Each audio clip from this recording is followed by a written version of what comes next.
అందరికీ నమస్కారం. Welcome to Suman TV. కంటి చూపు మందగిస్తేనే మనం చాలా ఇబ్బంది పడుతూ ఉంటాం. కంటి చూపు లేని వారికి పరిష్కారం ఏంటి? నార్మల్ లైఫ్ లేదా అంటే ఇదిగో నార్మల్ లైఫ్ నేను చూపిస్తానని చెప్పి 54 ఏళ్ల అనుభవంతో ముందుకొచ్చారు the veteran, legendary, trail blazer, visionary doctor Saibaba Goud garu. As an ophthalmologist and surgeon and also doctorate in community ophthalmology.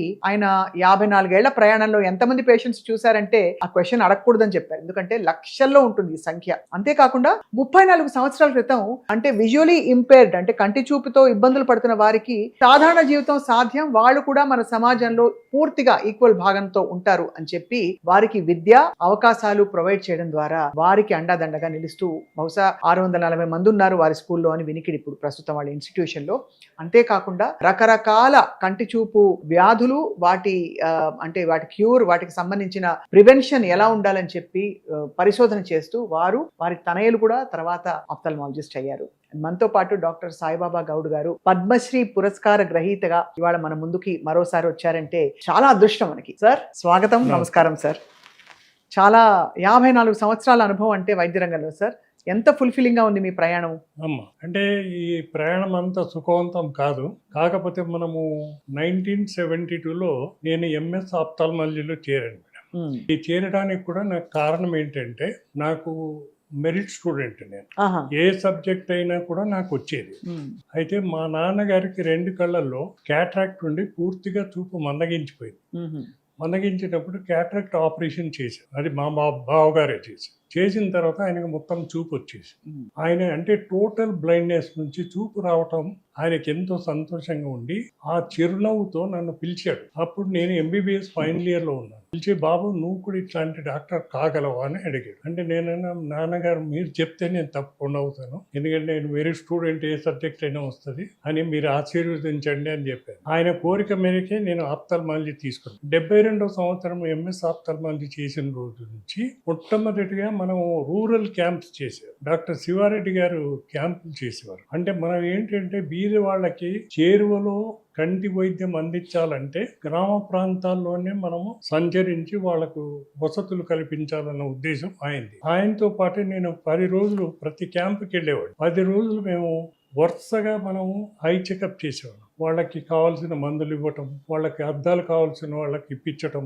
అట్లాంటివి చేశాం. అవసరం ఉన్న వాళ్ళకి ఆపరేషన్స్ కూడా చేశాం. ఆ రోజుల్లో ఆపరేషన్ అంటే కంటిలో క్యాట్రాక్ట్ మాత్రమే తీసేయడం, తర్వాత అద్దాలు ఇవ్వటం. అప్పుడు కంటిలో అద్దం అమర్చే అవకాశం లేదు. పొర తీసేస్తున్నాం అనేవారు కదా సార్ వాళ్ళకి. అంటే వేలు ఆపరేషన్ జరిగేది. తిరుపతిలో కానీ, నెల్లూరులో కానీ, గూడూరులో కానీ, కావలి కానీ ఇట్లాంటి ప్రదేశాల్లో చాలా మంది వచ్చేవారు. ఎందుకు అంటే ఆర్థికంగా ఇబ్బందులు ఫేస్ చేసేవారు. సిటీ హాస్పిటల్కి తీసుకెళ్ళి ఆపరేషన్ చేయించడానికి ఇంట్లో ఎవరు లేరు. ఎందుకంటే వాళ్ళు చాలా బీద కుటుంబం, అంటే వాళ్ళు కష్టపడితే కానీ వాళ్ళకు ఆహారం దొరకదు. అందుకని ఇంట్లో వాళ్ళు ఎవరు సహకరించేవాళ్ళు కాదు. అంటే చూడ్డానికి మనం చెప్పడానికి ఏంటంటే చాలా మంది బ్లైండ్ గానే చనిపోయేవారు క్యాట్రాక్ట్ ఆపరేషన్ లేకుండా.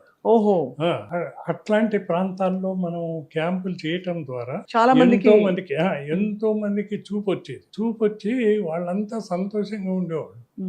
అంటే ఏమీ కనపడదు, మేము పోలేము, మేము చేయించుకోలేము, మమ్మల్ని ఎవరు తీసుకెళ్తారు, అట్లాంటి వాళ్ళకి మనం గ్రామ ప్రాంతాల్లో వాడి డోర్ స్టెప్ లో ఆపరేషన్ చేయటం ద్వారా వాళ్ళకి ఎంతో ఉపయోగపడింది. అట్లా మేము అంటే 72 నుంచి 75 వరకు నేను ప్రతి క్యాంపుకి వెళ్ళేవాడిని.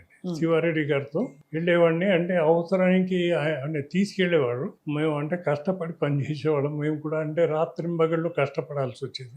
ఒక్కొక్కసారి ఆపరేషన్ చేస్తే రాత్రంతా చేసేవాళ్ళం. మధ్యన బ్రేక్ ఉండేది, డిన్నర్ బ్రేక్, తర్వాత ఆపరేషన్ చేసేవాళ్ళం. ఇట్లా గ్రామ ప్రాంతాల వాళ్ళకి చాలా ఉపయోగమైంది. ఇది కాకుండా అంధత్వ నివారణలో ఇంకొక అంశం మన భారతీయులకు ముఖ్యంగా ఏంటంటే వైటమిన్ ఏ లోపం ఒకటి, మీజిల్స్ వ్యాక్సిన్స్ ఇట్లాంటివి వ్యాక్సినేషన్ సకాలంలో జరగకపోవడం వల్ల వాళ్ళకు అంధత్వం వచ్చేది. అయితే 1976లో ఒకటి national plan for prevention of blindness అంటే అంధత్వ నివారణ కొరకు ఒక ప్రణాళికను ఏర్పాటు చేయడం జరిగింది. అది ఇందిరాగాంధీ గారి పీరియడ్ లో. అప్పుడు ముఖ్యంగా ఏంటంటే పుట్టిన పిల్లలకి 6 మాసాల నుంచి ప్రతి 6 మాసాలకు ఒకసారి 5 సంవత్సరాల వరకు వాళ్లకు విటమిన్ ఏ సిరప్ ఇచ్చేవాడు. దీనివల్ల ఏంటంటే చిన్న పిల్లల్లో విటమిన్ ఏ నుంచి వచ్చే అంధత్వాన్ని మనం పూర్తిగా నివారించగలిగాం. ఆహా. ఈ రోజు మన భారతదేశం గర్వంగా చెప్పుకోదగ్గది వైటమిన్ ఏ లోపం నుంచి వచ్చే అంధత్వాన్ని మనం పూర్తిగా నివారించగలిగాం. నిర్మూలించగలిగాం. సో చాలా అయితే 54 ఏళ్లలో మీరు చాలా మార్పులు చేర్పులు చూశారు వైద్య రంగంలో, ముఖ్యంగా ఆప్థాల్మాలజీలో సార్. అవునండి, అవును. అంటే వాళ్ళకి అంటే ప్రజలు ఇప్పుడు మునక్కాయలు ఉంటాయి, తర్వాత ఈ పొపాయ ఫ్రూట్, ఇట్లాంటివన్నీ వాళ్ళు తినేవాళ్ళు కాదు.